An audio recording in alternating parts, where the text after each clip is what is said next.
வணக்க மக்களே, நாம இந்த ஆரோக்கியமான பதிவில் வாழைப்பழத்தினுடைய மருத்துவன்மைகளை பற்றி தான் பார்க்க போகிறோம். ஒரு சாதாரண பழ வகையை சேர்ந்ததாக வாழைப்பழம் இருந்தாலும் அதோடைய மருத்துவ குணங்கள் உங்களை அதிசயிக்க வச்சிடும். ஏன்னா நீங்கள் தினமும் வாழைப்பழத்தை சாப்பிடலாம், அதில் எந்த விதமான சைடு எஃபெக்டும் கிடையாது. அதை நீங்கள் சாப்பிடும்போது உங்களுக்கு இருக்கக்கூடிய சின்ன பிரச்சனைகளை தொடங்கி பெரிய பிரச்சனைகள் வரைக்குமே நீங்கள் வந்து க்யூர் பண்ணிக்கலாம். அந்த ப்ராப்ளம் மறுபடியும் வராமலும் தடுத்துக்கலாம்.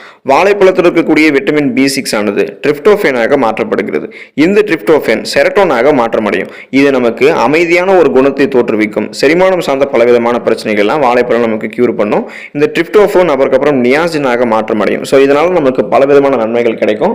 பொதுவாகவே வாழைப்பழத்தினுடைய நன்மைகள் என்னென்ன அப்படின்றத பற்றி நம்ம தெளிவாக பார்ப்போம். அதை பற்றி பார்க்கறதுக்கு முன்னாடி இந்த வீடியோவுக்கு மட்டும் ஒரு லைக் கொடுத்துட்டு இந்த தகவலை உங்களுக்கு தெரிஞ்சவங்களுக்கும் ஷேர் பண்ணி விட்டுட்டு இது போன்ற அப்டேட்ஸ்கள் நீங்கள் தொடர்ந்து பார்க்கறதுக்கு நம்மளுடைய ஹெல்த் நியூஸ் தமிழ் சேனலை சப்ஸ்கிரைப் பண்ணி வச்சுக்கோங்க. பக்கத்தில் இருக்கக்கூடிய பெல் பட்டனையும் கிளிக் பண்ணி ஆல் அப்படின்ற ஆப்ஷனையும் மறக்காமல் செட் பண்ணி வச்சுக்கிட்டீங்க அப்படின்னா நான் போடக்கூடிய எல்லா அப்டேட்ஸும் உங்களுக்கு நோட்டிஃபிகேஷனோட அடிக்கடி வந்து சேரும். சரி வாங்க மக்களே, இப்போ வீடியோக்குள்ள போயிடலாம்.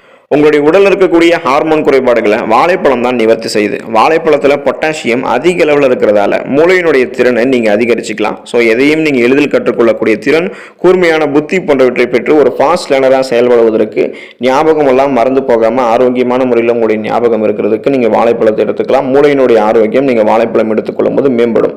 நல்ல மனநிலையில் வைத்துக் கொள்வதற்கு இது உங்களுக்கு துணை புரியும். உங்களுடைய நரம்புகளை சீராக வைத்துக் கொள்ளக்கூடியது இந்த வாழைப்பழம். ஸோ பொட்டாசியம் ஆனது இந்த வாழைப்பழத்தில் இருக்கிறதால உங்களுடைய ரத்த அழுத்தம் பிபி இருக்கு பாத்தீங்களா, அந்த ப்ராப்ளம் உங்களுக்கு எதுவும் இல்லாமல் உங்களுடைய பிபியை கண்ட்ரோல் பண்ணி இதயத்தையும் சீராக வைக்கிறதுக்கு உதவிகரமாக வாழைப்பழம் இருக்கு. நம்மளுடைய உடல்ல சுரக்கக்கூடிய திரவத்தை வாழைப்பழம் சமநிலைப்படுத்துகிறது.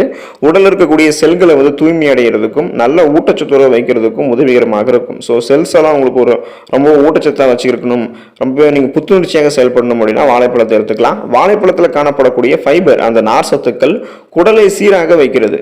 வாழைப்பழத்தோட நீங்கள் பால் கலந்து சாப்பிட்டாலோ அல்லது தேன் கலந்து சாப்பிட்டாலோ அது வயிற்று சம்பந்தமான நோய்களை உங்களுக்கு உடனே குறைச்சிரும். வாழைப்பூவில் விட்டமின் B வந்துட்டு அதிகமாக இருக்கு. ஸோ இந்த வாழைப்பூவை நீங்கள் அடிக்கடி சமைத்து உட்கொள்ளும் போது பெண்கள் குறிப்பாக அவங்க எடுத்துக்கிட்டாங்க அப்படின்னா அவங்களுக்கு ஏற்படக்கூடிய மாதவிடாய், வயிற்று வலி மற்றும் குடல் புண், ரத்த பேதி, மூல நோய் போன்ற பிரச்சனைகள்லாம் கூட குணமாயிடும். ஸோ இப்போ வந்து பார்த்தீங்கன்னா வாழைப்பழத்தில் vitamin A, vitamin B, vitamin B2, vitamin C என்னும் உயிர் சத்து மற்றும் சுண்ணாம்பு சத்து ஆகியவை இருக்கு. நம்மளுடைய உணவை எளிதில் ஜீரணிக்க செய்யக்கூடிய வாழைப்பழம் நம்மளுடைய பித்தத்தை நீக்கக்கூடியதாகவும் இருக்கு. மேலும் நம்மளுடைய உடல்ல ரத்தத்தை வந்து அதிகப்படுத்துறதுக்கு நம்ம வாழைப்பழத்தை எடுத்துக்கலாம். தினமும் நம்ம ஒரு வாழைப்பழம் சாப்பிட்டு வரும்போது கண்டிப்பா நமக்கு வந்து அது ஆரோக்கியம் தான். தினமும் ஒரு செவ்வாழைப்பழம் சாப்பிட்டு வரும்போது கண்டிப்பா அது வந்து ஆண்களுக்கெல்லாம் மிகவும் ஒரு பயனுள்ளதாக இருக்கும். பெண்கள் அடிக்கடி வாழைப்பழம் சாப்பிட்டு வரும்போது அவங்களுக்கு மாதவிடாய் பிரச்சனை வந்து சீராக இருக்கும். அடிக்கடி வந்து பார்த்தீங்கன்னா வாழைப்பழம் சாப்பிடுறவர்களுக்கு குடல் புண்கள் வந்து வராது. அப்படி குடல் புண்கள் உங்களுக்கு இருந்தாலும் அதை நீங்கள் வந்து குணப்படுத்திக்கலாம். மேலும் உங்களுடைய தோல் பளபளப்பதற்கு நீங்கள் வாழைப்பழத்தை எடுத்துக்கலாம். வாழைப்பழத்தோடு நீங்கள் ஏலக்காய் பொடி சேர்த்து பிசைந்து சாப்பிட பெரும்பாடு என்று சொல்லக்கூடிய நோய் வந்து குணமாகும்.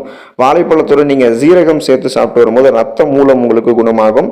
வாழைப்பழம் அடிக்கடி நீங்கள் திறந்து சாப்பிடும் போது உங்களுடைய அறிவை நீங்கள் விருத்தி பண்ணிக்கலாம். செவ்வாழையை நீங்கள் உங்களுடைய உடலை ரத்தத்தை அதிகரிக்கிறதுக்கு எடுத்துக்கலாம். மலை வாழைப்பழம் உங்களுடைய மலச்சிக்கலை போக்கும். பேயன் வாழைப்பழம் வகை வந்து உங்களுடைய அம்மை நோயை குணமாக்கும். ஸோ அம்மை நோய் இருக்கிறவங்கலாம் பேயன் வாழைப்பழத்தை ஸ்பெசிஃபிக்காக எடுத்துக்கலாம். பச்சை வாழைப்பழம் உடலுக்கு குளிர்ச்சியை கொடுக்கும். உடல் சூடாக இருக்குன்னு சொல்றவங்கலாம் வந்து பார்த்தீங்கன்னா வெந்தயத்தை எடுத்துக்குவாங்க, இன்னும் சில குளிர்ச்சியான பொருட்களை எடுத்துக்குவாங்க. ஸோ அது கூட நீங்கள் வந்து பச்சை வாழைப்பழத்தை சாப்பிடுங்க, உங்களுடைய உடலுக்கு இது இயற்கையாகவே குளிர்ச்சியை தரும்.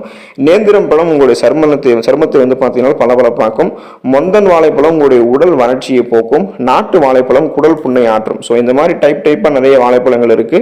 இதுக்கு எல்லாமே பொதுவான பண்புகளும் இருக்கு. நீங்க வாழைப்பழத்தை அப்படியும் பொதுவான வாழைப்பழங்களாக இருக்கக்கூடியதாலும் நீங்க எடுத்துக்கிட்டாலும் உங்களுக்கு இந்த பண்புகளும் கிடைக்க ஆரம்பிக்கும். ஸோ இந்த மாதிரி உங்களுக்கு ஸ்பெசிஃபிக்காக உங்களுக்கு நிறைய நோய்கள் இருக்கு அப்படின்னா அதுக்கேற்ற இந்த வாழைப்பழத்தை நீங்க சாப்பிடலாம், அதை கியூர் பண்ணிக்கலாம். ஸோ இந்த அளவுக்கு நிறைய மருத்துவ பயன்களை வந்து வாழைப்பழம் கொண்டு இருக்கிறதால பலா, வாழை அப்படின்னு சொல்லிட்டு முக்கணிகளில் ஒன்றாக நம்ம வாழையை வைக்கிறோம். இப்போ நீங்கள் இந்த வாழைப்பழத்தை எடுத்துக்கொள்ளும் போது அதில் இருக்கக்கூடிய நிறைய ஊட்டச்சத்துக்களை பெற்று ஆரோக்கியமாக இருக்கலாம். நீங்கள் தினமும் தொடர்ந்து எடுத்துக்கொள்ளக்கூடிய ஒரு வகையில் இருக்கக்கூடிய பழம் தான் வாழைப்பழம். இது உங்களுக்கு சைடு எஃபெக்டே கிடையாது. நீங்கள் உங்களுடைய உணவுகளை எடுத்து முடிச்சதுக்கப்புறம் வாழைப்பழத்தை சாப்பிட்றது உங்களுக்கு ரொம்ப ரொம்ப ஆரோக்கியம், செரிமானம் மேம்படும். ஸோ வாழைப்பழத்தை சாப்பிட்டு அதில் இருக்கக்கூடிய நிறைய மருத்துவமைகளை பெற்று நலமோடு வாழுங்க. அடுத்த ஆரோக்கியமான பதிவில் மறக்காமல் சந்திப்போம். நன்றி மக்களே.